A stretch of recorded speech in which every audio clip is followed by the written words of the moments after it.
Hey guys! Welcome to Couple. Please like and subscribe if you like this video. The Far Cry series is known for dropping players into huge, open-world settings and letting them sow chaos and destruction as they take on each title's menacing villain. But those settings and enemies have always been based in largely poor, tropical areas of the world, leading to criticisms of the franchise serving as a tourism simulator gone wrong.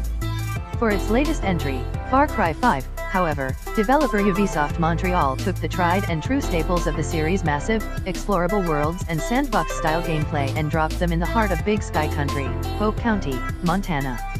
That change in scenery pays off in a big way for Far Cry 5, which is one of the most stunning titles in the franchise to date.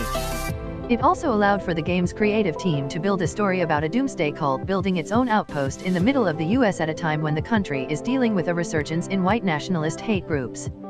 But while the narrative initially captures your attention with the charismatic cult leader Joseph Seed, it never truly reaches its potential. America, the beautiful. It's impossible to talk about Far Cry 5 without mentioning just how spectacular its world looks. The team at Ubisoft Montreal built a version of Montana that allows the player to genuinely feel like they're experiencing the grandeur of the American West. Traversing forests, running through open fields, fishing in streams and exploring small towns are a joy. Driving an ATV across a mountain trail reminded me of the summers that first spent biking through the woods with my brother, while riding around in a pickup truck on dirt roads and crossing rickety bridges took me back to road trips in the mountains around western Pennsylvania with my family. The fact that Far Cry 5 was able to coax such specific emotions from my memories is a testament to how impressive this game looks and plays. That said, there are occasional pop-in issues, and load times are long even on the PlayStation 4 Pro.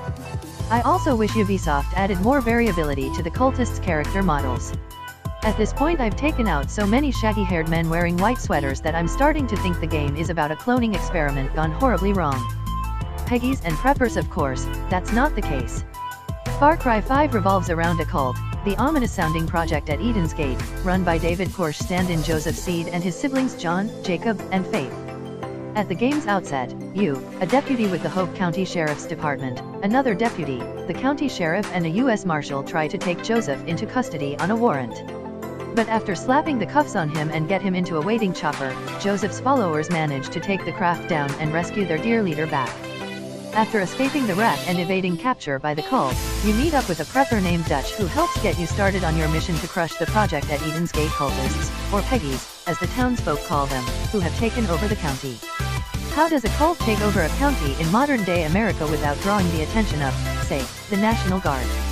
By buying off the police, blocking the roads and cutting off all communication to the outside world, that's how.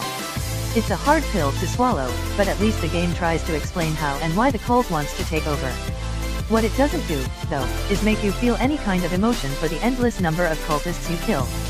It's a shame, because Far Cry 5's atmosphere and environments seem purpose-built to tackle the issues of drug addiction, manipulative leaders, and the existential fear Americans seem to feed on.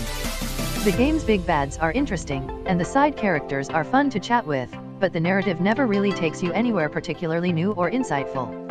It's not a bad story, but it hits many of the same notes we've seen before.